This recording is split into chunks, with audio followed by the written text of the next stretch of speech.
there's just too much oil in the world. I mean, that's the reality. OPEC demand is over 1 million barrels less a day than it was last year.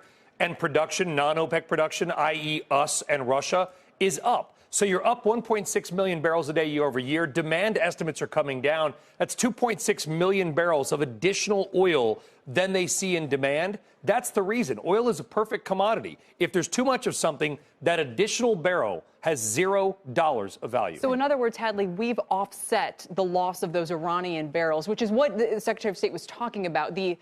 There's a couple of different ways this could hit the oil price, right?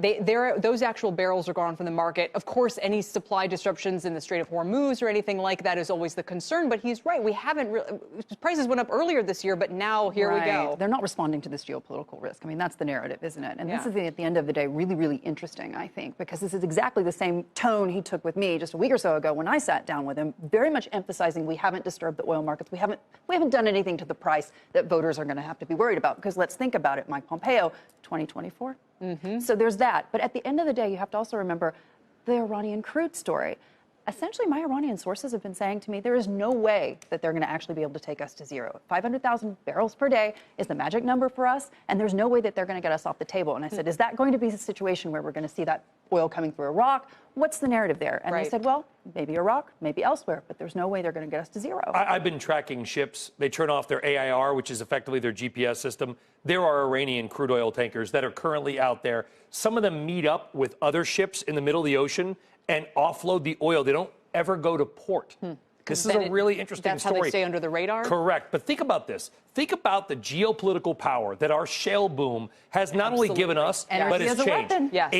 We did 8.4 million barrels of oil a day 5 years ago last May. Now it's 12.2 million. Not only is that another 4 million barrels, but that's geopolitical power. We can be more aggressive and not worry about $6 a gallon gas. And the whole thing was almost an accident.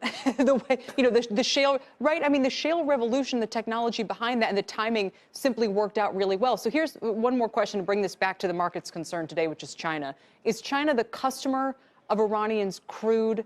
Do we know if that's...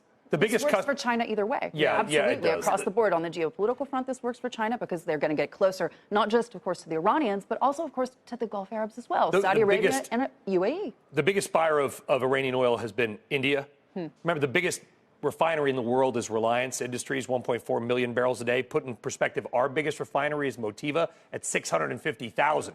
This is a big refinery. They've been a big buyer of Iranian crude. Don't know, again, since those exemptions have been taken off, we don't know who the buyers are because there's not going to be an official record.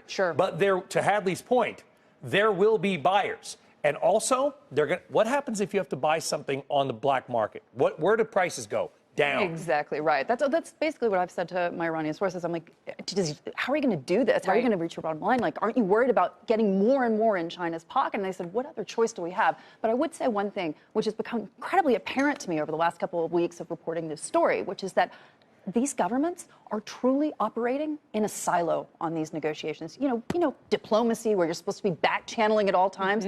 Well, no wonder the Iranians are talking to John Kerry. He's the only one taking their calls. I mean, basically, the White House has said, Mr. Trump has said again and again and again, pick up the phone, call us, we want to talk to you. But when you don't know the number, there's really nobody to call. And what I can tell from speaking not just to the Iranians, but the Gulf Arabs as well, is that, frankly, at this point, I mean, there's no one for the Iranians that they feel that they can talk to.